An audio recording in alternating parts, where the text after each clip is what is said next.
Good evening, brethren. It's good to see you tonight. Glad to have you here in the Bible class. If you're visiting with us, we're surely glad that you're here and able to be here and study with us from God's Word. We're going to be studying from the book of Ecclesiastes here in just a moment. We'll finish up with Ecclesiastes chapter 10 and then move into Ecclesiastes chapter 11 and continue on our study. I've asked Brother Cody Chester to lead us in a word of prayer before we start. Cody, if you don't mind leading that now. Let's pray. Dear God, we come before you now. We thank you so much for this day that you have given to us. We thank you for this opportunity we have this evening where we can gather together and spend time together studying from your word. Pray that you'll be with Stephen tonight as he brings us a lesson from your word, and we pray that we'll all be able to benefit from it and gain wisdom from it and be able to use it to strengthen our relationship with you. Thank you for all that you've done for us, and for all this in your son's name. Amen. Amen. Thank you. We've been learning a lot, at least I have, from Solomon and his wisdom that he shared with us here. It has been very enlightening, and I think we'll have a few other enlightening moments tonight as well that we can apply to our lives. Last week we were really kind of finishing up the section where Solomon is talking about some proverbs and illustrations, and particularly about several different types of fools and the types of fools that we don't want to be in our lives. So I want to finish up that last section here in Ecclesiastes chapter 10, verse 20 and following. It's just this last section here. Solomon says, "Even in your thoughts, do not curse the king, nor in your bedroom curse the rich, for a bird of the air will carry your voice, or some winged creature tell the matter." So who is the fool that's described in this passage here? Who did the foolish thing?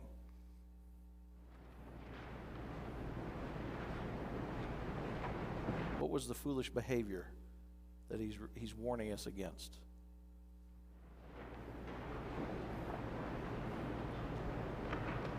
Don't be a fool. You can answer the question. It's right here. Todd, what does it say there?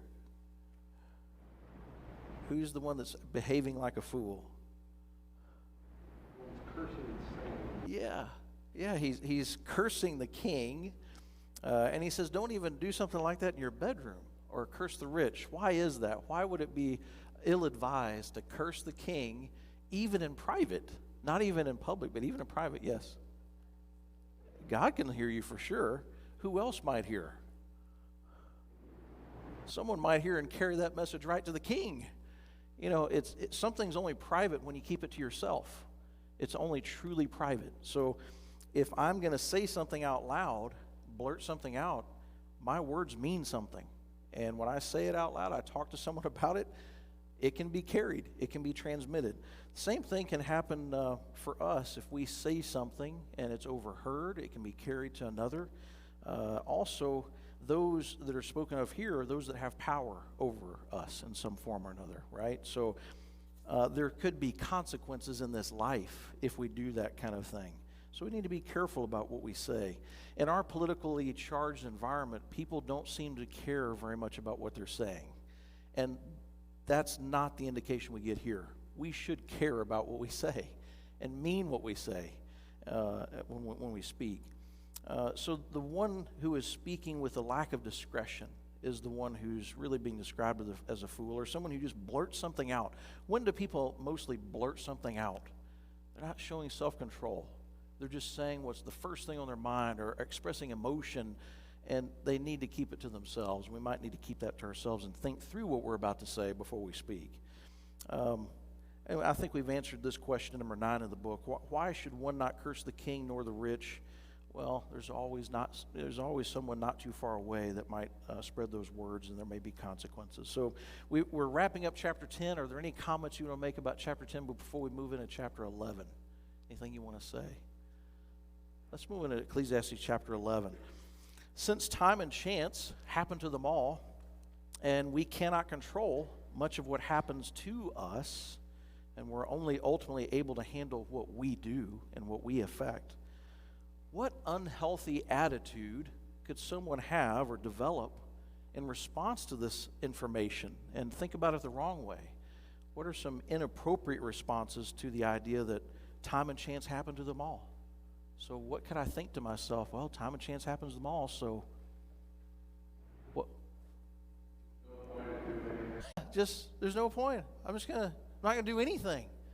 Since time and chance happen, I'm just gonna sit here. I might as well just sit on the sidelines and just wait out death. Because if I do anything, there's a risk, and I might lose. I might lose something. Something's at risk. Something may happen negatively when I attempt to change something. Solomon now encourages in this chapter to live joyfully with wisdom. That's the message here in this chapter, is living joyfully with wisdom, enjoying those things we experience in this life that are within God's will. So this life was meant to be lived. It wasn't meant to be just sitting on the sideline, not doing anything, waiting to die. So God designed us to live and not simply wait for the finality and not accomplish anything. He continues his admonitions to the wise living now in the face of life's uncertainties, as he has frequently reminded us we cannot know what's going to come after us. God's providence is shrouded in beyond human wisdom to fathom or predict. The race is not always to the swift, we talked about recently. The battle's not always to the strong. And in that previous chapter, he spoke of the risks that life has when just engaging in ordinary activities. Just ordinary things. There's risk. So life at its best is not risk-free. All worthy efforts and investments do not always yield their intended results. But I tell you what, doing nothing is a guarantee of failure and no return. If you do nothing, there's not going to be any increase. There's going to be no advantage ultimately. So I want to read this first verse here together, first two verses in Ecclesiastes 11, verses 1 and 2, and try to think about the answer to question number 1. What is the meaning of cast your bread upon the waters, for you will find it after many days? What is he talking about there when he uses that illustration? He says in verse 1, cast your bread upon the waters, for you will find it after many days. Give a serving to 7 and also to 8, for you do not know what evil will be on the earth. So what is your understanding of that illustration here? What is Solomon trying to express to us here? First of all, what is he speaking of in this illustration, and then how do we apply it? Yeah, Tim? He's talking about there's an element of risk and uncertainty in really any undertaking. I think of it from a business standpoint, right? So you start a business, you've got to invest, and you may or may not get a return when you think it's going to happen, or you ultimately may get a return on your investment. I think the same. I think that's a really good understanding of that. I think there's other ways you can understand it as well. But think about casting your bread upon the waters. I read in one commentary that was talking about, a king engaged in trade with other nations. And so he would actually fill his ships with grain, and he would send that grain out. And you couldn't track them by GPS. You didn't know their condition while they were in their journey. So you send them out for weeks or months maybe, with the hope that they'll return into the harbor with gain that was traded and made. And so casting your bread upon the waters in that sense was sending out something to get something in return, in exchange. And so for me, it makes sense. And also think about, he didn't send just one. He didn't cast just one portion of bread. There were 7 and maybe even 8. So diversifying, spreading out the risk, because things happen that we don't expect. So I think that makes a lot of sense in this idea. It's sort of like our saying, don't put all your eggs in one basket kind of thing. That's how we think about that. And for those that have never gathered eggs and you don't know what that means, you just don't put all the eggs you gather from the chickens in that one basket. So if you trip and fall, everything's not spoiled. You have multiple areas in which you have them, so you don't mess up all of your collections for that day. Other ideas that you have about that. There was Linda.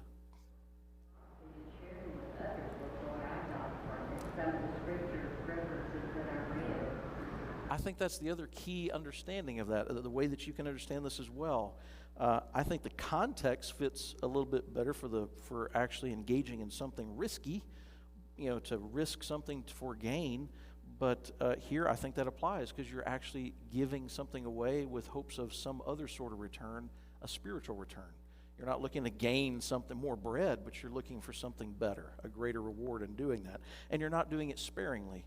You're actually 7, maybe 8. Go ahead and spread that around and help. I think that those were the two understandings I had in this. I remember the brethren of Jerusalem who were assisted by the brethren from Achaia and Macedonia. The New Testament, when they were faced with famine, they were casting their bread upon the waters, so to speak, and truly in hopes that it would be a measure of equality. If they were in trouble, others would cast their bread in generosity towards them. So the only way they'd have a physical return is a needful return, not a profit in that sense. So I think that's the other way of thinking about it. Richard? I always just thought of it as like a sowing and reaping. Whether it be financially or whatever it is, whether you're spreading the gospel or whether you're helping people physically or whatever. Whatever you sow, then you're going to reap. That is a truism. Whatever you sow, you're going to reap. You don't sow one thing and reap something else that you didn't sow. Either way we look at it, the point is joyfully participate. Joyfully participate in life. Don't recoil at the thought of risk being associated with something that you're going to undertake. Risk is going to be there, whether we attempt that or whether we don't. The only way we can be productive is if we are willing to chance, willing to take the risk to do something. So this doesn't mean to ignore the known risks of a proposition, but we shouldn't let the things that we cannot predict keep us from actually engaging in life and doing something. Other comments before we move on? Anything you have? Let's look at verse 3. We're going to continue into this concept. He just keeps encouraging us to get out there and do something, that even though there's things that we can't control. In verse 3, he says, if the clouds are full of rain, they empty themselves upon the earth. And if a tree falls to the south or the north, in the place where the tree falls, there it shall lie. So the two examples, question number 2, the clouds full of rain and the tree falling. But what are we learning from those two things, those two examples? What is Solomon trying to teach me by giving me those examples with regard to joyfully living life? Yeah, Richard? I think it goes back to the idea of risk. You don't know. You have no control over the clouds or what. Yeah. There's nothing I can do to prevent the rain from falling. You know, I was thinking about this. I can't even catch all the rain when it falls. If I wanted to have it all, I couldn't catch it all. Not even with our current technology or chemical engineers, scientists. You know, rain's going to fall to the earth where the clouds decide or have through the natural laws is going to fall. If a tree falls, have you ever tried moving a tree after it's fallen? You know, maybe one about this big around or bigger. Can you do it? Not without equipment or a lot of men and pulleys. So it's going to stay there. It's not. You're not going, well, I really wish that would have fallen over here. I think I'll just go ahead and move that over. You know, no, and I'll tell you, when it hits a structure, it's done, right?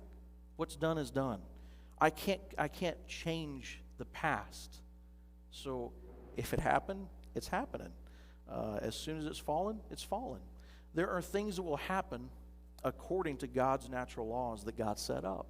And we are fools if we think that we can challenge those natural laws in any way. And I like the sowing and the reaping. I think that's a natural law, also a spiritual law, that if I think I'm going to go against that and win, I'm not. I can't violate natural laws and God's laws that he set up. So we need to think wisely about the way the world functions. What are some examples of fighting against God's natural laws that might result in failure here under the sun? Some are silly, some are serious, but you can think of some. What are some things that I could do that would fight against God's law, that would be just foolishness because I couldn't defeat it? Aging, yeah.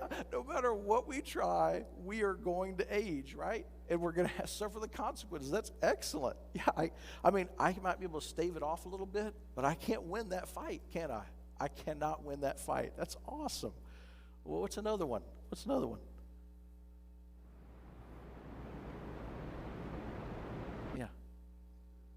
By the law of gravity. I had that one out here too. And there are so many instances in which we can do that. It's when just any form of defying the law of gravity. I mean, just anything you think of. When you try to defeat that, you're going to lose. You can defeat it for a little while. You can stave it off in an airplane or some other device, but it's going to run out of fuel, and you're going to be subject to that law. And truthfully, you're subject to it while you're flying anyway. But you know what I mean. Think about other things. If we don't work for our food, well, our needs aren't going to be met. It's simple. We attempt to go through floodwaters in our vehicle. It's going to flood out. Sow hatred and then expect love. That doesn't happen. You don't sow hatred and expect love to grow and bloom and blossom. Thinking only of myself and then expect others to love me for who I am. Those things don't work. They don't happen. So something else to remember about the clouds is that they are always changing, aren't they? Clouds are always changing. So even if they're threatening today, right this minute, chances are that those clouds are going to change and opportunities will come. So some of this is about timing and about thinking through what we can do at a certain time. Some things we can do at one time, but not another. So the tree is fallen. It's not changing. I think that's speaking more of something that's already happened. It's in the past. I can't change where it fell. And we have to understand those things, and it'll help us make better decisions. If we look at Ecclesiastes 11:4, he continues down this line of reasoning and illustration here. He who observes the wind will not sow, and he who regards the clouds will not reap. So what's his caution here? What is the preacher cautioning me here about in this verse? Sounds like trying to observe and find the right time or the right moment, and it's not going to come around. You think it's more about finding the perfect moment? I think so too. Where I'm going to wait for the perfect moment to do this thing. Well, you may be waiting your entire lifetime for certain perfect moments before you do anything, right? There's sometimes that perfect condition just doesn't exist. My family, my distant relatives were engaged in farming in Missouri, and there was a constant revolving line of credit at the bank because they seemed to go up and down all the time. They had to buffer for conditions that they had to deal with, weather, storms, drought, floods, insects, diseases. They have to deal with the commodity markets and pricing and the produce that they would raise and the quality of it. So they really don't know everything before they go into that venture, do they? They don't know how it's all going to turn out. And if they waited for just the perfect scenario, they'd probably never plant their seeds. It wouldn't be available. So we can always make a case. This verse, I think, is telling us we can always make a case, make an excuse, so to speak, to not sow based on the wind. Oh, it's a little too windy. I'll wait till this afternoon. It's still windy, a little breeze going. It might not work well. You can always talk yourself out of doing what you ought to be doing. So we have to approach life with a sense of reason, a reasonableness about us. We have to reap when we can. There's only a certain time you can reap a crop, right? There's only a certain number of months you can reap, or weeks, and then it's going to go bad. So again, you have to work within the range that we're given. If we're waiting for that perfect moment to engage in something, we may never engage in it. If we're waiting for the perfect moment to teach someone about the gospel, we may never tell anyone about the gospel, right? When is that perfect moment to tell someone about the gospel anyway? When is it? You have the opportunity. Well, some would say, well, I have opportunity, but I'm going to wait because I think it just needs a little bit more time for me to get a relationship with them, or it's a family member, and I really want them to be in a certain place. They're having a hard time right now, and there's opportunity, but that's the point. There's opportunity. There is no better opportunity. Perfect moment than that opportunity there. Have you ever told yourself this, that I'm going to wait for that perfect moment to tell my family member about Christ? I've said that to myself. I've thought, oh, boy, when would it be that time that I should talk to them about Jesus? Or how about when you're going to talk about your family member or friend who's a baptized believer but that's drifted off into error. Practicing error. When's the best time to talk to them about that? When's that perfect opportunity? I'd suggest that you can be tactful, but waiting for the perfect moment may never come. And I think the stakes are pretty high in this as well, right? Think back to when maybe you didn't talk to someone and they passed away. Or they even drifted further away and just forsook Christ altogether. What if a family member or a friend that you know passes away while you're waiting for that perfect moment to share the gospel? Wow. That has happened. That has happened.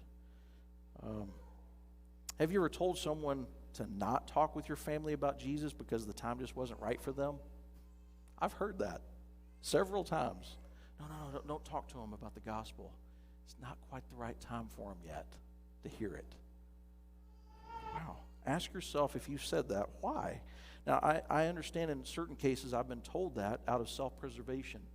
I've known a sister in Christ who was married and still is married to a very vicious and threatening husband.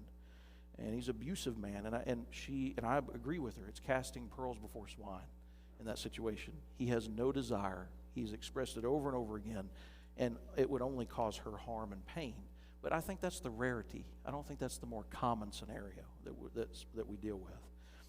So the overall lesson here, the only sure thing we know is if I do not sow, I will not reap anything. That's the surety. That's the thing I know for sure. That's a sure thing. I don't work. If I don't sow, if I don't participate in life and affect change, nothing will happen positive in that way. It's going to be just sitting on the sidelines and then accepting the risks that are going to happen anyway to me. We look at Matthew 25, 24, and we see this story of the talents and the master who distributed the talents. And remember the one who got the one talent? He was very angry. The master was very angry that he had not done something. He says in verse 26, but his Lord answered and said to him, you wicked and lazy servant, you knew that I reap where I have not sown and gather where I have not scattered seed. So you ought to have deposited my money with the bankers, and at my coming I would have received back my own with interest. Therefore take the talent from him and give it to him who has 10 talents. For to everyone who has, more will be given, and he will have abundance. But from him who does not have, even what he has will be taken away. And cast the unprofitable servant into the outer darkness. There will be weeping and gnashing of the teeth. You see, it doesn't work like this where you sit on the sideline and everything stays neutral. If you sit on the sideline, everything goes bad. You're not fulfilling what God has expected of us. So God expects us to do his will in spite of the risks, in spite of the challenges. Fear of risk or the existence of risk doesn't provide a sufficient excuse that will carry any weight with God. It's really just Satan's tool, mostly, right? To keep us from doing. There are risks in serving Christ, and we need to be willing to take those risks. Some risks are obviously foolish, but those we take for the Lord's sake are not foolish. Think about Paul and all the risks that he took. The roads weren't safe where he was traveling. The rivers were not safe. His own people were not safe. The Gentiles weren't safe. The cities weren't safe. The sea wasn't safe. His own brethren weren't safe. He didn't always have enough sleep, enough to eat, enough clothing to keep himself warm. But these things didn't deter him from serving the Lord and doing his will. And it shouldn't deter us either. And when we think about it in those terms, well, we've got it great. We don't have to suffer very much, really. Comments about that before we go on? Anything you want to add or say? Let's look at verse 5. Solomon continues this train of thought and really illuminates something else that we need to know about ourselves and about God. He says in verse 5, as you do not know what is the way of the wind, or how the bones grow in the womb of her who is with child, so you do not know the works of God who makes everything. So what are the two examples that he's using here? The way of the wind and the way that bones grow in the womb of her who is with child. And how does that help us to comprehend the ways of God? How do these illustrations help us understand comprehend the ways of God. It's hard to fathom how those things work and being able to put it all together. Yeah. Providence, just all he does. You know, God even knows down to the atomic structure the direction and the source of the wind. Even beyond that, the subatomic particles and beyond the things we don't know. He knows everything in every direction in every case. He is that powerful. I am not. I am so far beneath that, I can't even fathom how far beneath him I am. So that's what I'm gaining from these passages is I can't know, but God knows. And it's a marvel that we need to come away with, that I need to follow God's way because he's already figured all this out. He knows it. He's made it. I need to trust the wisdom he's revealed, whether it makes sense to me right now or not. It kind of reminds me of what Jesus told Nicodemus, doesn't it you, in John chapter 3, when he's struggling, and Jesus tells him in John 3:8, the wind blows where it wishes, and you hear the sound of it, but cannot tell where it comes from and where it goes. So is everyone who is born of the Spirit. Right? We don't see the spirit world, what's going on behind the scenes in that sense, but we know things are happening. We know that our sins were washed away when I was baptized. My sins are washed. How? Where? I didn't see anything happen. Well, I trust that those things are going on without understanding exactly how it happens. So let's look at verse 6 here. It says, in the morning sow your seed, and in the evening do not withhold your hand, for you do not know which will prosper, either this or that, or whether both alike will be good. So how does the preacher encourage diligence and benevolence here in this passage? How did you see that? Yeah, Troy?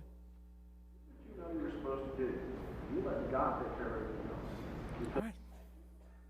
Previous verses. You have no idea how any of that works. You have no control over it, so you control what you can control. And you let God take care of the rest. And what could he control here? He could control what? Sowing the seed, right? But he could also control how much of it he did. Was he just going to do it in the morning? Or was he going to do it in the morning and evening? Was he going to stop short and say, well, I'm just going to go halfway? Or was he going to give everything he's got? We can't have half-hearted, hearts in service to God. We've got to give it all that we can do. We got to do our part the whole way and trust God that he's going to do his part, right? Yeah, Troy. Preaching a lesson along those lines that we are called to be seed sowers, not soil inspectors, where it comes to God's word. Yeah. No, that person really. No, it's our job to sow the seed and leave the soil to God. I think that's correct in the spiritual realm. Let's think about the physical realm. How does that work here in the physical realm? The wisdom he's teaching us about joyful living here. Well, if I just go, well, I'll just give it halfway. Let me work just part-time. Let me work 4 hours a day instead of 8. Well, I won't be able to live as well, will I? And what if I've got different ventures going on in the morning and the afternoon? Well, if I just count on what I do in the morning, what if it doesn't work out? I don't have the afternoon to save myself from ruin. So it's about also continuing to do beyond what you think so that when things go wrong, you'll have enough. We shouldn't do just, that's going to be just what I need. Well, that may not be, because remember all those things that happen without our knowledge or without our control? What if that happens and it takes away that portion? I have nothing left. So in this under the sun realm, physical realm, we've got to work in anticipation of challenges, in anticipation of losses, in anticipation of risk. So in the morning and the evening, one of those crops might work out for you. So how can we make application to here in our spiritual walk with God? We've mentioned some of these things, and Troy's mentioned some too. Are we giving God just half of our effort? Are we really giving him all that we have? Are we sowing only in the morning? Are we sowing only in public? Are we sowing only in our home? Are we sowing everywhere in our walk with God? So other comments about that before we move on? Verse number 7. I think this verse is critical to the understanding of life. It's one of these sort of like that time and chance happen to them all, or, vanity of vanities. This is another one of those sayings that just really has been important to me. Truly the light is sweet, and it is pleasant for the eyes to behold the sun. But if a man lives many years and rejoices in them all, yet let him remember the days of darkness, for they will be many. All that is coming is vanity. So, similar to but time and chance happen to them all in chapter 9, verse 11, truly the light is sweet, and it is pleasant for the eyes to behold the sun. When we're able to see the light of the sun, that means that we're able to go outside, witness God's creation, see the things that He has made. The sunshine is out. Storms aren't blocking our view or threatening us at the moment. We see the light. We can enjoy those days of sunshine, and we can recognize those days as good. But not all days will permit one to see the sun.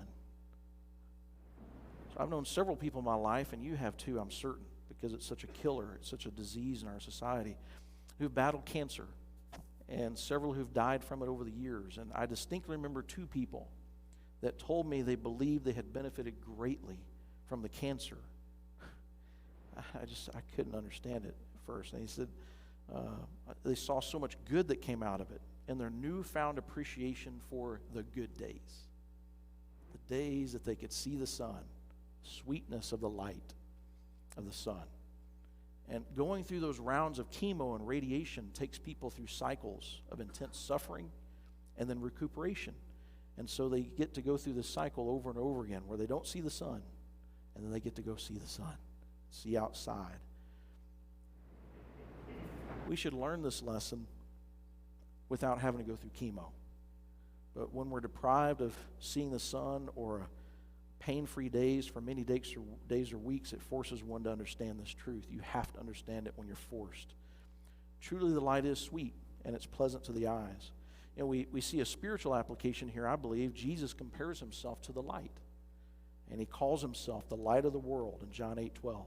There is a spiritual overtone here, as I think there are in many of these bits of wisdom that Solomon reveals.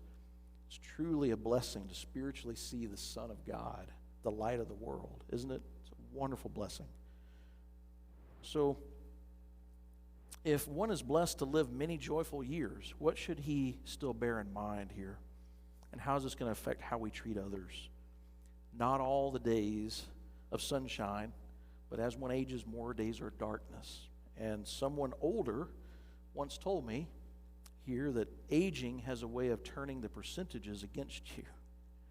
You end up having more bad days than good days, when you used to have more good days instead of bad days. So they flip. When one's younger, the good days are outweighing the bad ones.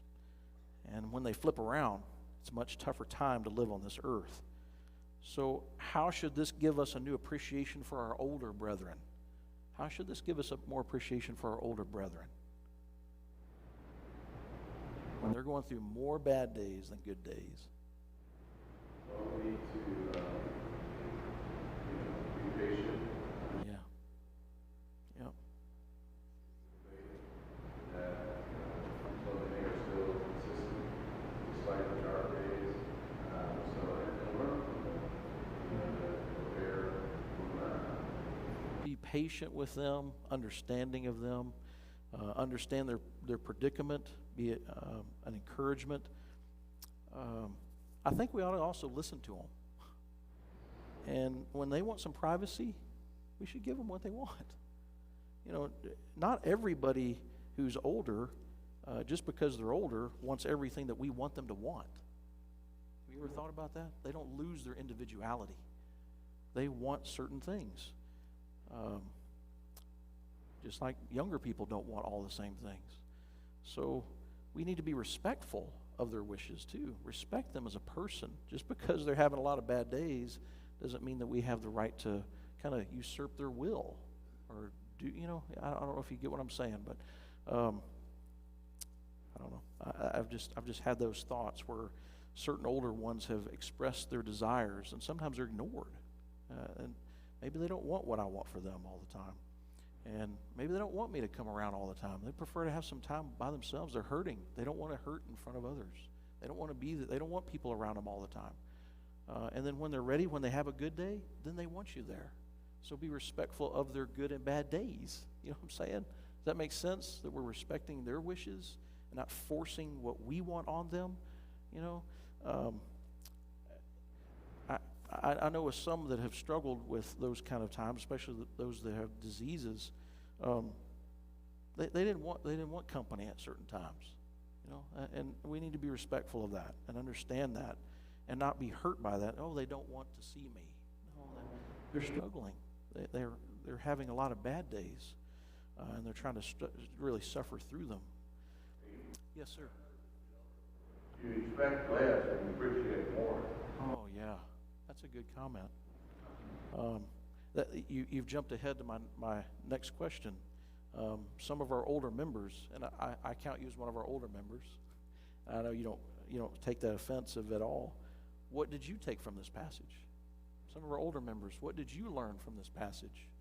So some of you that are older, you appreciate things a lot more that you maybe didn't appreciate before, and certain things don't matter anymore. Like they used to, is what I understood you to say. Similar. What other things, if you count yourself to be older, that you'd like to share with us?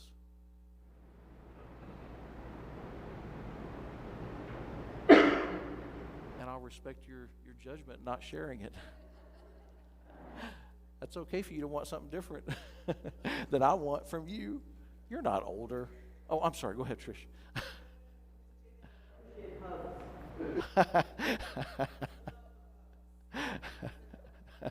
So we appreciate her hugs. She gives them so she can get them. That's what she says. So she's giving hugs so she can get them back. You know, how should this affect how we spend our time when we know this information, that more bad days are coming than good ones? How should this affect how we spend our day? When the good days are present, enjoy them. Live fully, joyfully, if we can, because that may not always be the case. Time spent doing the Lord's work when one can be most productive. You know, I hear so often people to say, I'm going to wait till I retire, then I can do the Lord's work. You may not be able to do the Lord's work when you decide to retire. We must remember that all our days under the sun are ultimately vanity while we're under the sun. When looking at them and of ourselves, only those activities that yield spiritual fruit will be lasting.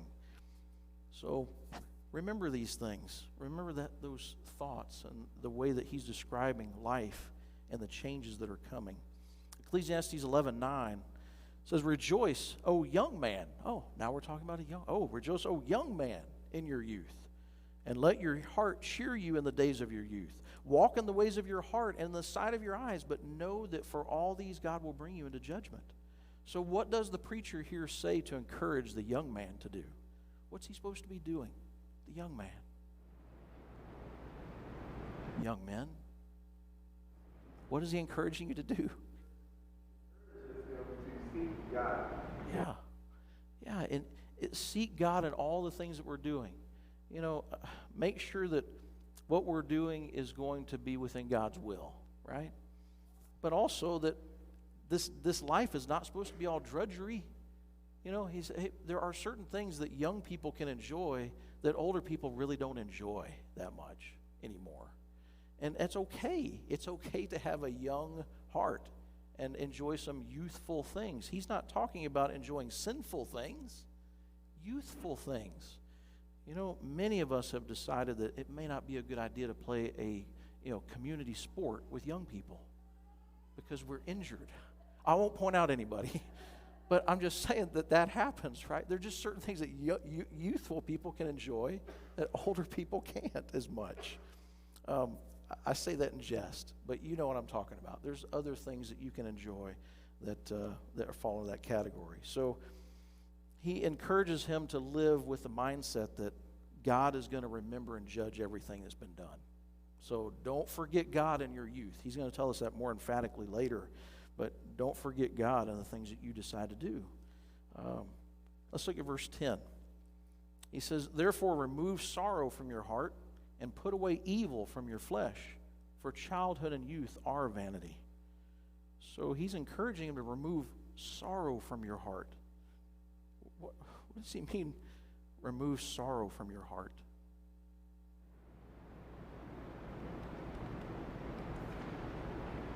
Yeah, Richard?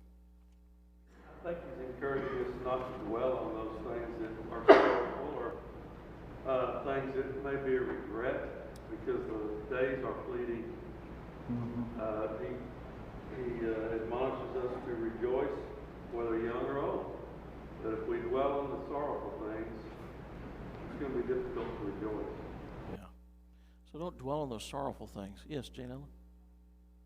ESV uses the word vexation there. And I looked that up, and it says the state of being annoyed, frustrated, or worried.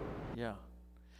I think it's speaking more to things that don't go your way, and being frustrated or upset about those things and dwelling on those things that are frustrating to a young person.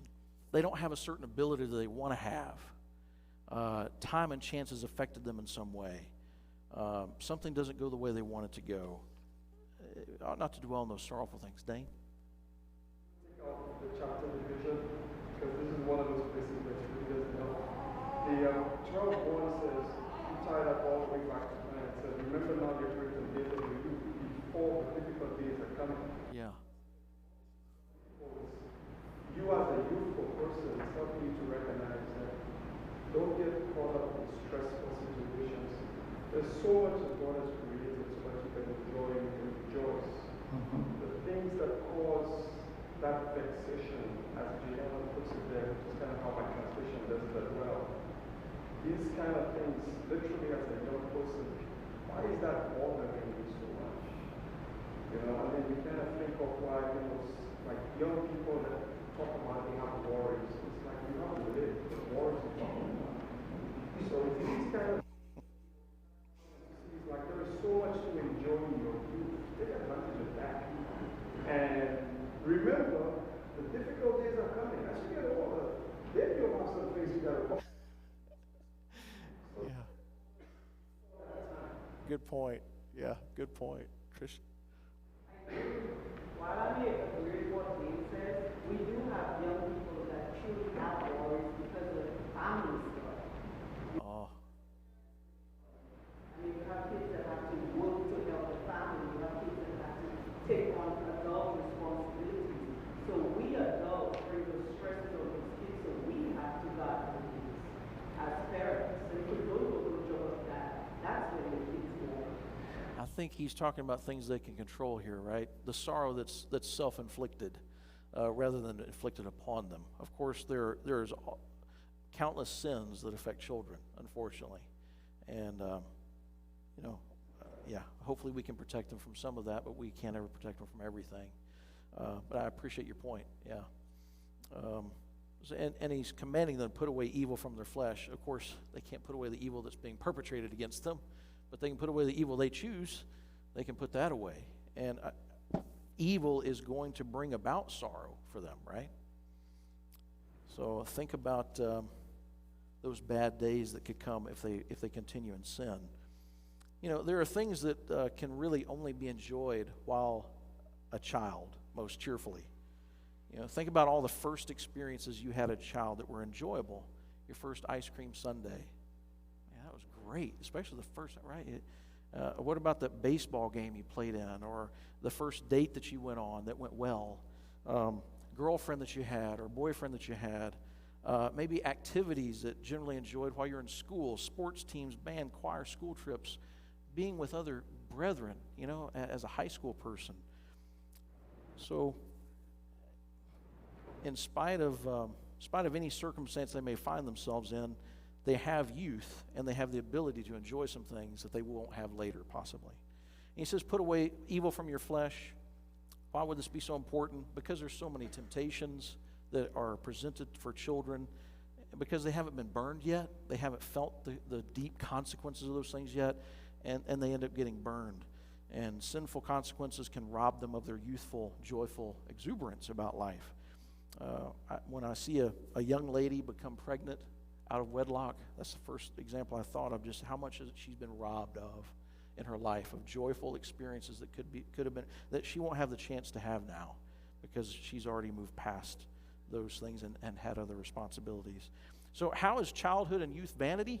Well, it's going to all pass away. It's fleeting too. It's going quick, like Richard said. It's going, and it's going to slip by very quickly. It doesn't last. And most importantly, it doesn't ultimately satisfy.